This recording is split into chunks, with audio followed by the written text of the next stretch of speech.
Sanctuary city mayors are going to prison for what they just did to Trump, by Prissy Holly for Freedom Daily. Americans are still left in shock following the non-guilty verdict for the illegal alien who shot Kate Steinle in the back of the head in 2015. Her murder launched a national debate on immigration policy in this country, and for the past 2 years,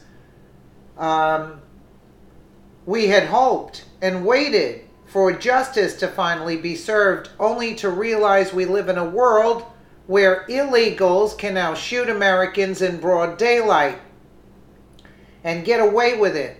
Kate Steinle's murder falls directly onto the shoulders of mayors of these sanctuary cities who keep thumbing their nose at federal law by choosing to harbor illegal aliens in their cities. But unfortunately for the leadership of these sanctuary cities, they're about to win a one-way trip to federal prison after a fed-up President Trump is stepping in to put a stop to this insanity once and for all.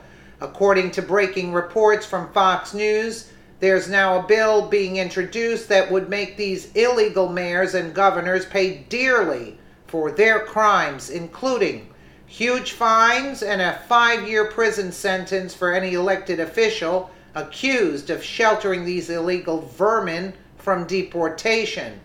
This is one of the most aggressive pieces of legislation to date aimed at sanctuary city policies, going beyond the Justice Department's threat to cut off grants to those jurisdictions, according to breaking reports from Fox News.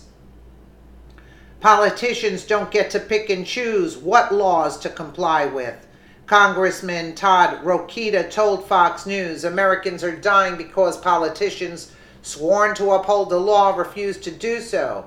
Rokita's Stopping Lawless Action of Politicians SLAPP Act would hold all local lawmakers criminally responsible if they refuse to comply with federal immigration enforcement efforts. It's time for the federal government to get serious about enforcing immigration laws and holding politicians accountable who conspired to break them, Rokita went on.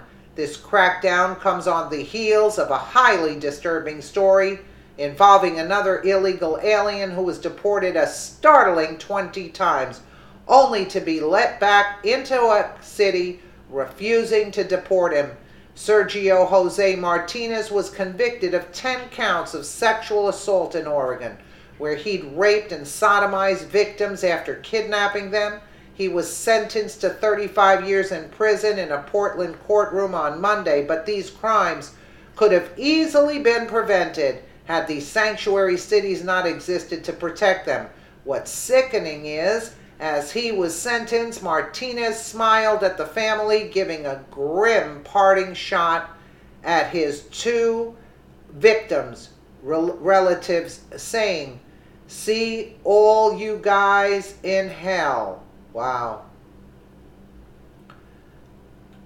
Now is the time for President Trump to crack down on these sanctuary cities without a single moment of hesitation. It's absolutely sickening that these vermin are being actively protected by liberal mayors and governors who keep thumbing their nose at President Trump and federal law. As far as Kate's killer, following the non-guilty verdict, President Trump stepped in with his own surprise, announcing that the DOJ would be going after Zarate anyway.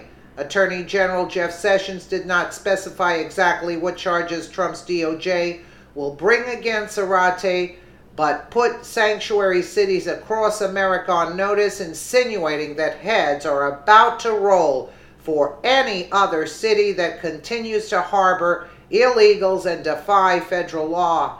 It's great that we finally have a president in office who places justice above everything else, and despite the asinine verdict that this liberal judge handed down, is doing everything in his power to ensure that justice prevails. You can be sure that the news of Trump's DOJ Pressing charges will infuriate liberals who continue to value the lives of illegal American murdering criminals over the lives of the senseless victims who continue to pay dearly for the insubordination of these sanctuary cities. Absolutely sickening, right? Take a quick listen here. Violently attacking two women on Monday night. We found out that 31-year-old Sergio Martinez has a long history of being deported to Mexico and then illegally re-entering the U.S. He's been deported 20 times to be exact. Our Lisa Balick digging deeper into this, and she joins us with much more. Lisa? Well, Martinez is being held on 13 charges, from kidnapping to sex abuse to assault in these attacks. Now, court documents indicate his first victim says she was tied up by him before he sexually abused her. Mr. Martinez, I'm Judge Maurer, you're here for arraignment. Police say 31-year-old Sergio Martinez broke into a Northeast Portland apartment at sunrise Monday morning and attacked a 65-year-old woman he didn't know, stole her car, and that night attacked another woman while wielding a knife in a parking garage. Again, a stranger. Coin 6 has found he's got a long arrest record starting 15 years ago in California. He was convicted of burglary, battery, theft, and illegally entering the U.S. from Mexico at least 20 times after being deported. Court records show he's been living in Multnomah County for several months and says he's a transient. County records show he has 9 failure to appear warrants going back several years. A question is whether these attacks could have been prevented if federal immigration agents were notified that Martinez was under arrest in the past. The Multnomah County Sheriff's Office tells me state law forbids them from using state resources for immigration enforcement, and that's why they would not notify ICE, the U.S. Immigration and Customs Enforcement Agency. Now, Martinez is being held without bail. He is due back in court next week, and I understand there may be additional charges against him. Live in downtown Portland, Lisa Balick, KOIN 6 News. And also, who's going to be paying for him to be in jail? You know what I'm saying? So you bring them here, they get arrested here, and they're going to be served time here on the taxpayer's dime. You know, I mean, it's really disgusting. Let me know what you guys think in the comments below. And again, thank you so much for watching.